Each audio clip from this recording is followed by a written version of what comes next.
India TV YouTube channel को subscribe करें और बेल आइकन दबाएं।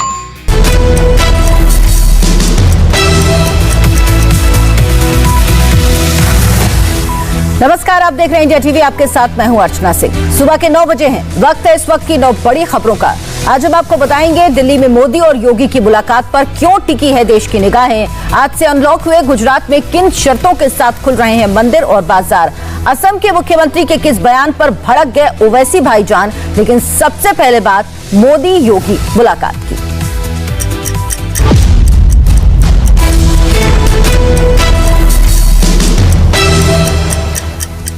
इस वक्त की सबसे बड़ी खबर। अब से तकरीबन 1 घंटा 45 मिनट बाद प्रधानमंत्री नरेंद्र मोदी और यूपी के मुख्यमंत्री योगी आदित्यनाथ की मुलाकात होने वाली है। ये मीटिंग सुबह 10:45 पर होनी है। इस मुलाकात में यूपी की चुनावी तैयारियों पर बातचीत हो सकती है।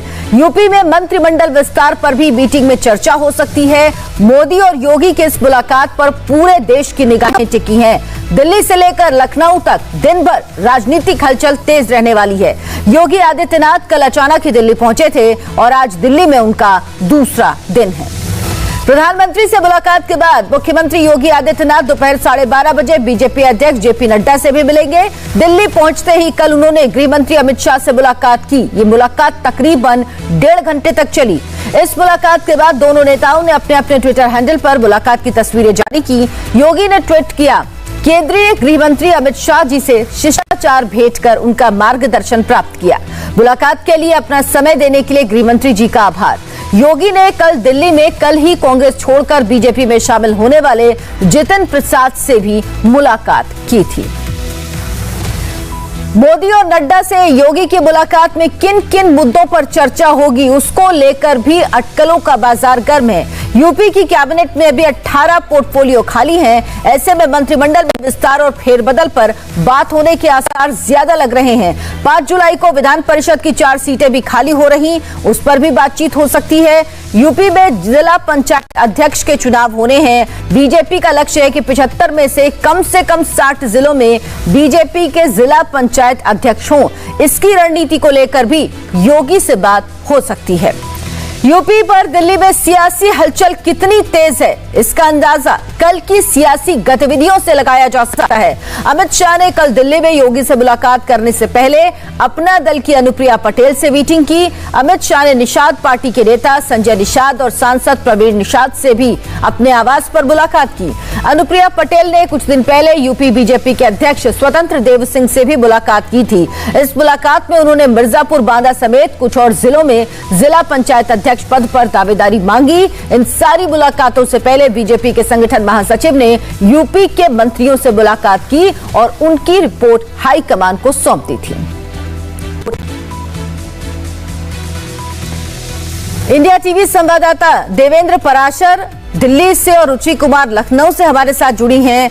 देवेंद्र, आज जो मुलाकात होनी है योगी आदित्यनाथ की प्रधानमंत्री नरेंद्र मोदी से, उसके बाद जेपी नड्डा से, क्या कुछ पता लग पाया है? क्या मुद्दे हैं और क्या इतना बड़ा कोई मुद्दा है जिसके लिए योगी आदित्यनाथ सभी बड़े नेताओं से मुलाकात कर रहे हैं? जो मुलाकात होगी, पहले प्रधानमंत्री से मुलाकात होगी योगी आदित्यनाथ को, तो मुख्यतः हमारे जो सोर्सेज हैं वो ये बता रहे हैं कि यूपी सरकार का जो कामकाज है वो उस मसले को केंद्रित करके प्रधानमंत्री नरेंद्र मोदी बातचीत करेंगे। और ये दिलचस्प चीज ये रहा कि आज योगी आदित्यनाथ से मुलाकात से पहले कल शाम तकरीबन 5 बजे बीजेपी के राष्ट्रीय अध्यक्ष जेपी नड्डा प्रधानमंत्री निवास पहुंचे थे और प्रधानमंत्री के साथ उनकी लंबी बैठक हुई थी। ऐसा माना जा रहा है कि जाहिर तौर पर प्रधानमंत्री ने जेपी नड्डा से वो फीडबैक लिया होगा जो फीडबैक जेपी नड्डा को बीजेपी के संगठन महामंत्री बी एस संतोष और यूपी बीजेपी प्रभारी राधा मोहन सिंह के लखनऊ प्रवास के दरमियान जो तैयार किया गया था। तो योगी से मुलाकात से पहले प्रधानमंत्री का बीजेपी के राष्ट्रीय अध्यक्ष से मिलकर उनसे फीडबैक ले लेना, ये अंदाजा लगाया जा सकता है कि ये जो बातचीत होगी वो कितनी स्पेसिफिक, कितनी केंद्रित होगी और ये महज शिष्टाचार मुलाकात नहीं रहेगी। और दूसरी तरफ जब जेपी नड्डा के साथ योगी आदित्यनाथ की मुलाकात होगी तो हमारे सोर्सेज हैं वो ये बता रहे हैं कि उस मुलाकात में ज्यादा फोकस इस बात पे रहेगा कि संगठन को लेकर जो चिंताएं हैं या संगठन और सरकार के बीच कैसे बेहतर तालमेल होना चाहिए, इन सारे मसलों पे ज्यादा बातचीत होगी। कल जब गृह मंत्री अमित शाह के साथ योगी आदित्यनाथ की मुलाकात हुई थी तकरीबन 1.5 घंटे की, तो सोर्सेज का ये कहना था कि गृह मंत्री अमित शाह ने बहुत सारी चीजों पे योगी आदित्यनाथ से पूछा था कि इस तरह की चीजें आप कर रहे हैं कि नहीं, ऐसी बैठकें होती हैं कि नहीं, फीडबैक किस प्रकार से लिया जा रहा है। इन सारे पॉइंटेड क्वेश्चन और जो बातचीत हो रही थी उसमें बहुत सारे पॉइंटेड क्वेश्चन थे।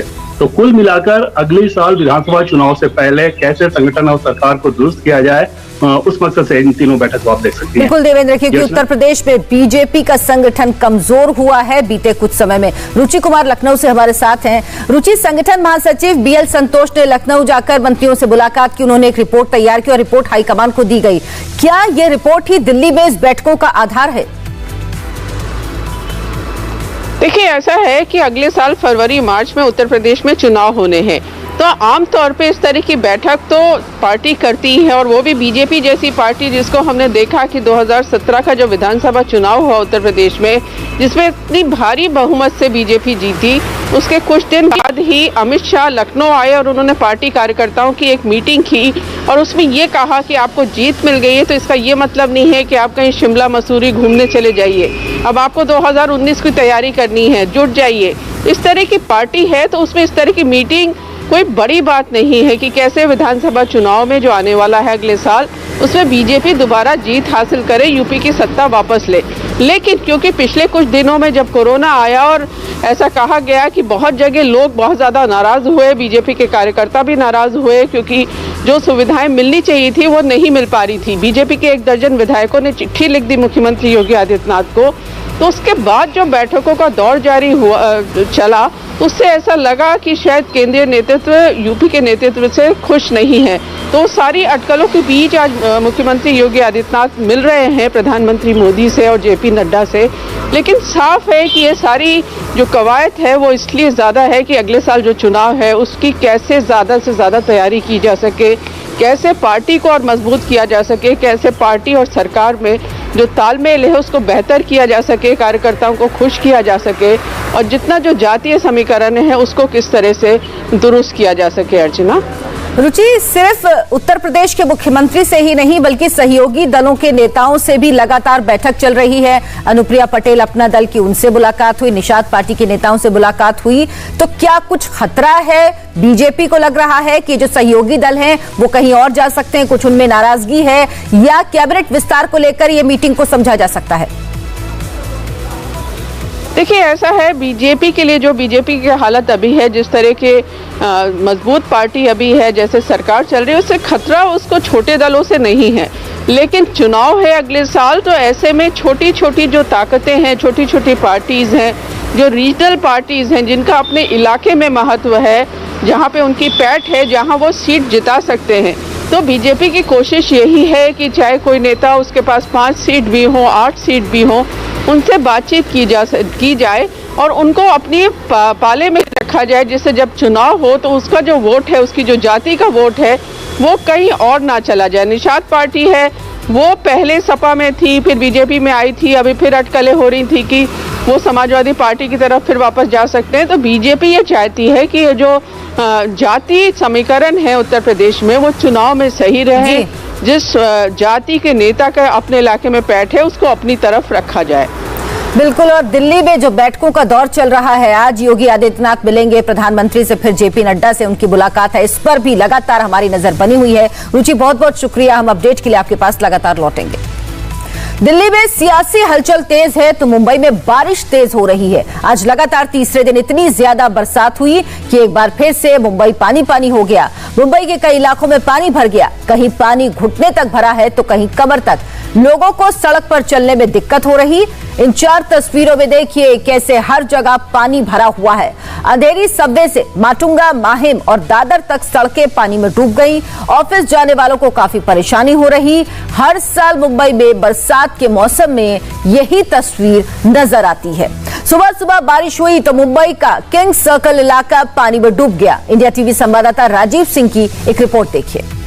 मुंबई के किंग्स सर्कल की तस्वीर आपको दिखाते हैं। यहाँ पर आप देखिए किंग्स सर्कल में किस तरह से बड़े पैमाने पर वाटर लॉगिंग हुई है, और यहाँ पर आप देखिए जो एक बेस्ट बस यहाँ से गुजर रही है वो पानी के अंदर से किस तरह से बड़ी मुश्किल से बेहद धीमी रफ्तार से जा रही है। आपको जहाँ तक नजर जाएगी किंग्स सर्कल इलाके में सिर्फ और सिर्फ बड़े पैमाने पर वाटर लॉगिंग आपको दिखाई देगा। बड़ी गाड़ियाँ जो है यहाँ किंग्स सर्कल में सर्विस रोड से छोड़ी जा रही है और इस सर्विस रोड पर बड़े पैमाने पर वाटर लॉगिंग हुई है। लगभग 2 फीट पानी सड़क पर जमा हुआ है और हर साल कमोबेश यही स्थिति होती है किंग्स सर्कल की। हालांकि यहाँ पर पानी निकालने के लिए जो है पंप भी लगाए जाते हैं, लेकिन वो नाकाफी साबित होता है। सामने आप देखिए एक बड़ी सी टेम्पो जो है इस वाटर लॉगिंग में फंस गई है और वो बंद पड़ गई है। इस वजह से दूसरी बड़ी गाड़ियां आ रही है, ट्रक, टेम्पो, बसें, उन्हें उसको पास करके आना पड़ रहा है और वहाँ अगल बगल में बड़े पैमाने पर वाटर लॉगिंग है। सड़क किनारे की स्थिति आपको दिखाते हैं। आप देखिए सड़क किनारे की स्थिति, जैसे जैसे फुटपाथ की दिशा में लोग जाते हैं वाटर लॉगिंग जो है और ज्यादा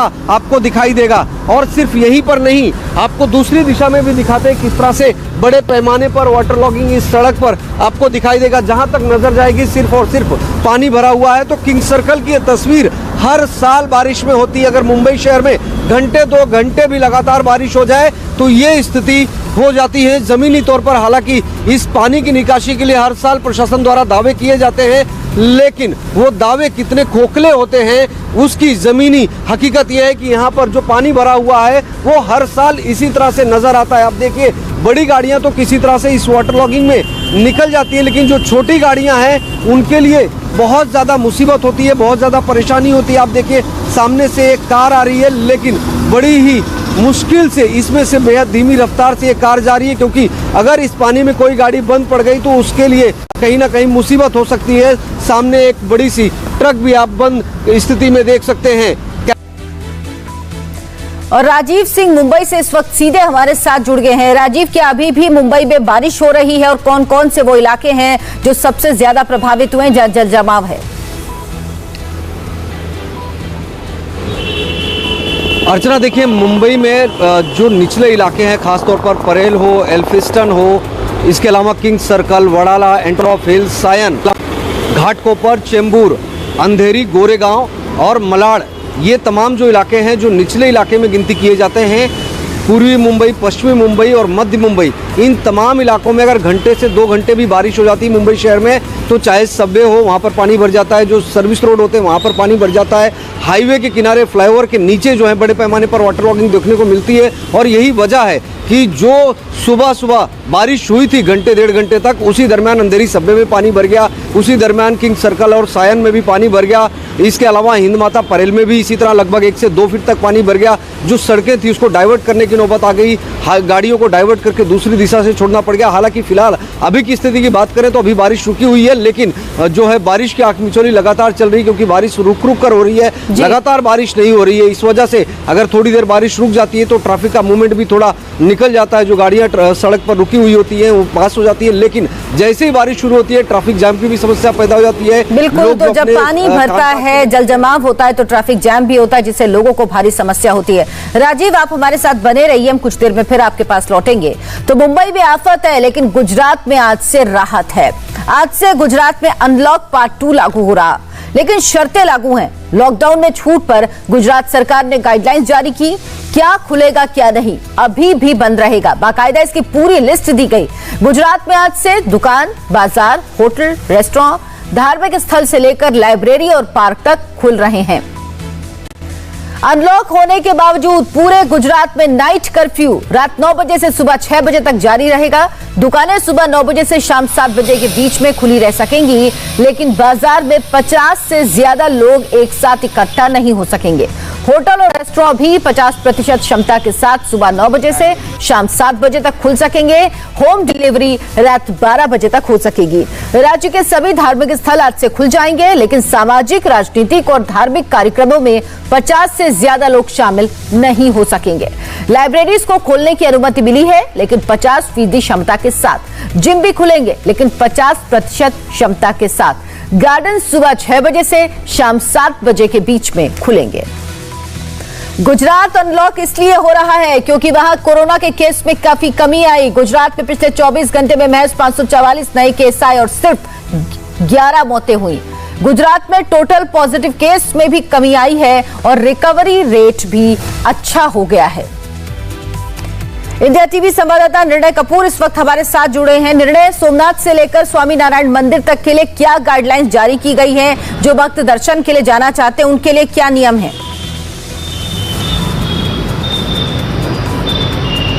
जी बिल्कुल, एक राहत की खबर जरूर है। आज से अनलॉक की प्रक्रिया शुरू हो चुकी है। अब भक्त अपनी कन्वीनियंस पे जाकर के मंदिर में दर्शन कर सकेंगे, लेकिन सोशल डिस्टेंसिंग के नॉर्म्स के साथ जो प्रोटोकॉल्स हैं उसको फॉलो करना पड़ेगा। और मैं आपको बता दूं, ये इसलिए हुआ है क्योंकि आप देख सकते हैं केसेस जो हैं वो काफ़ी तेज़ी से गुजरात में पिछले कुछ दिनों में नीचे गिरे। और अच्छी खबर ये है कि अहमदाबाद जैसे शहर में पिछले 2 महीने में पहली बार कल पिछले 24 घंटे में 100 से कम पॉजिटिव केस रिकॉर्ड किए गए हैं। तो ये जो डिक्रीजिंग ट्रेंड है ये बना रहे, केसेस कम रहें, लोगों को तकलीफ ना हो, इसलिए प्रोटोकॉल्स तो फॉलो करने पड़ेंगे। चीज़ें खुल रही हैं, एस्टेब्लिशमेंट्स खुल रहे हैं, मंदिर खुल रहे हैं दर्शनों के लिए, लेकिन साथ साथ लोगों को ये समझना होगा, ये ज़रूर बताया गया सरकार की तरफ से कि जो स्ट्रिक्टनेस बनी हुई थी, जो रेस्ट्रिक्शंस लगे हुए थे, सेल्फ रेस्ट्रिक्शंस, वो लोगों को अभी भी बरकरार रखने होंगे। मास्क पहनना होगा, मंदिरों में जाकर के दंडवत प्रणाम नहीं करने हैं, मंदिरों में प्रसाद डिस्ट्रीब्यूशन की अभी परमिशन नहीं दी गई है, 50 से ज़्यादा लोग एक समय पे मंदिरों में इकट्ठे नहीं हो पाएंगे। इसके अलावा जो रेस्टोरेंट्स वगैरह जैसा आपने बताया 50% कैपेसिटी के साथ खुले रहेंगे। लेकिन सबसे इम्पॉर्टेंट बात इसमें यह है कि जो डिक्रीजिंग ट्रेंड है, जिस तरह से पिछले दिनों में जो ये रिस्ट्रिक्शंस लगे उसकी वजह से जो केसेस में कमी आई है वो बरकरार रहे। थर्ड वेव के लिए प्रिपरेशन भी साथ साथ करनी है, सरकार ने उसके लिए एफर्ट्स भी शुरू कर दिए हैं। हॉस्पिटल्स में बेड्स की जो कैपेसिटी है उसको बढ़ाया जा रहा है, प्राइवेट डॉक्टर्स के साथ मीटिंग्स की जा रही है। तो सरकार अपनी तरफ से ये तमाम उपाय कर रही है साथ साथ, लेकिन लोग जो हैं वो अपना संयम बरकरार रखें, सोशल डिस्टेंसिंग के जो नॉर्म्स हैं उसको फॉलो करें और साथ साथ मास्क वगैरह पहने, सैनिटाइज करते रहे अपने आप को। बिल्कुल, निर्णय लोगों को ध्यान रखना होगा कि कोरोना के केस कम हुए हैं लेकिन कोरोना गया नहीं, इसलिए कोरोना गाइडलाइंस का पालन बेहद जरूरी है। बहुत बहुत धन्यवाद आपका। तो गुजरात में तो लाइफलाइन आसान हो रही है, लेकिन कांग्रेस में हाईकमान की मुश्किल बढ़ गई। राजस्थान में सियासी हलचल तेज है। बागी रुख अख्तियार कर चुके सचिन पायलट आज दिल्ली आ रहे हैं। कांग्रेस आलाकमान से उनकी मुलाकात हो सकती है। दिल्ली आने से पहले सचिन पायलट दौसा के लिए रवाना हुए, जहां उन्हें अपने पिता को श्रद्धांजलि देना है। उनके पिता की आज पुण्यतिथि है। पायलट शाम 4 बजे दिल्ली पहुंच जाएंगे। कल सचिन पायलट से 5 विधायकों ने मुलाकात की थी। इस मुलाकात के बाद ही अटकलों का बाजार गर्म हो गया था। इंडिया टीवी संवाददाता मनीष भट्टाचार्य इस वक्त हमारे साथ जुड़ गए हैं। मनीष, सचिन पायलट दिल्ली आ रहे हैं, क्या मायने लगाया जाए इसके, और साथ ही साथ क्या हाईकमान से उनकी मुलाकात तय है? देखिए, बिल्कुल आला कमान से मुलाकात उनकी हो सकती है। हालांकि आज सुबह एक बहुत दिलचस्प नजारा देखने को मिला, क्योंकि कल रात तक के ये माना जा रहा था कि सचिन पायलट दौसा नहीं जाएंगे, क्योंकि कोविड प्रोटोकॉल के तहत उन्होंने अपना दौरा रद्द कर दिया था। ऑफिशियली बाकायदा ये बयान दिया गया था, लेकिन आज सुबह बिना किसी को बताए वो दौसा निकल गए हैं। और दौसा में गजराज खटाणा और साथ ही साथ मुरारी लाल मीणा, ये दोनों विधायक वहां पर मौजूद रहेंगे, जहां के राजेश पायलट की पुण्यतिथि होगी, वहां श्रद्धांजलि होगा। और उसके बाद सचिन पायलट सीधे जयपुर वापस आएंगे। लेकिन ये माना जा रहा है कि 11 बजे के बाद सचिन पायलट यहां से सीधे दिल्ली रवाना हो जाएंगे। और जिस तरीके से बगावती तेवर वो और उनके साथ साथ उनके विधायक अख्तियार करके रखे हैं, उसको लेकर स्पष्टीकरण भी उनको देना है और जो कमिटमेंट्स उनको किया गया है उसको लेकर उनको बातचीत करनी है। अब आला कमान में किससे मुलाकात करेंगे, किससे बातचीत किस तरीके की करेंगे, इसका खुलासा थोड़ी देर में हो जाएगा। बहुत बहुत धन्यवाद आपका मनीष भट्टाचार्य इस तमाम जानकारी के लिए। तो राजस्थान में कलह से जूझ रही कांग्रेस आज देश भर में सड़क पर उतरेगी। पेट्रोल डीजल की बढ़ती कीमतों के विरोध में आज कांग्रेस पूरे देश में प्रदर्शन करेगी। ये प्रदर्शन देश भर के पेट्रोल पंप के सामने होगा। 6 राज्यों में पेट्रोल के दाम 100 रुपए को पार कर चुके हैं। विरोध को सांकेतिक रखा गया है और कार्यकर्ताओं से कहा गया कि वो कोविड प्रोटोकॉल का पालन करके विरोध जताएं। कई राज्यों के जिलों में कांग्रेस के नेता पहले से प्रदर्शन कर रहे हैं। आज का विरोध प्रदर्शन कांग्रेस के केंद्रीय नेतृत्व ने ऐलान के बाद हो रहा है और हर जिले में एक साथ होगा। जयपुर में अशोक गहलोत इसमें शामिल होंगे। पंजाब में सीएम अमरिंदर सिंह भी प्रदर्शन का हिस्सा बनेंगे। देश के कम से कम 6 राज्यों में पेट्रोल की कीमत 100 रुपए प्रति लीटर के पार पहुंच चुकी, जिनमें राजस्थान, मध्य प्रदेश, महाराष्ट्र, आंध्र प्रदेश, तेलंगाना, लद्दाख शामिल हैं। 4 मई के बाद पेट्रोल डीजल के दाम में 22 बार इजाफा हुआ। इस दौरान पेट्रोल का दाम 5 रुपए 15 पैसे, डीजल 5 रुपए 74 पैसे प्रति लीटर बढ़ा। अहमदाबाद में डीजल के दाम पेट्रोल से ज्यादा हैं। असम के मुख्यमंत्री के विवादित बयान पर कैसे बढ़ा घमासान, बताएंगे ब्रेक के बाद।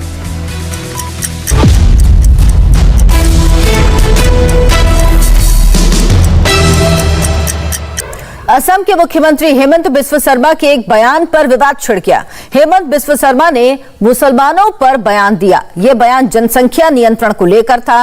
हेमंत बिस्व शर्मा के बयान पर असदुद्दीन ओवैसी ने जोरदार पलटवार किया। ओवैसी ने सोशल मीडिया पर हेमंत बिस्व शर्मा पर हिंदुत्व का एजेंडा लागू करने का आरोप लगाया।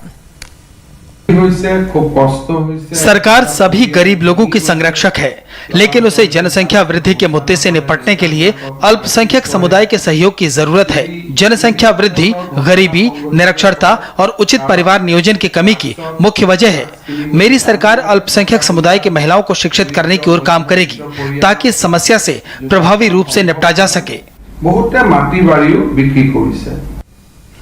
असम के मुख्यमंत्री का अल्पसंख्यकों के जनसंख्या नियंत्रण पर दिए बयान सामने आते ही MIM chief Asaduddin Owaisi social media पर सामने आए और शर्मा पर जोरदार पलटवार किया। ओवैसी ने ट्वीट किया है, असम के मुख्यमंत्री ने एक बार फिर से जनसंख्या नियंत्रण की बात शुरू कर दी। ये हिंदुत्व बोल रहा है जो गरीब और शोषित लोगों पर आरोप लगा रहा है। असम का टोटल फर्टिलिटी रेट 2.1 पर आ चुका है, जबकि देश का टोटल फर्टिलिटी रेट 2.2 है। साधारण शब्दों में कोई जनसंख्या विस्फोट नहीं है। नमस्ते, मैं हूं मीनाक्षी जोशी। वीडियो और खबरों से अपडेट रहने के लिए India TV YouTube channel subscribe करें, बेल आइकन दबाना ना भूलें। जुड़े रहें इंडिया टीवी के साथ।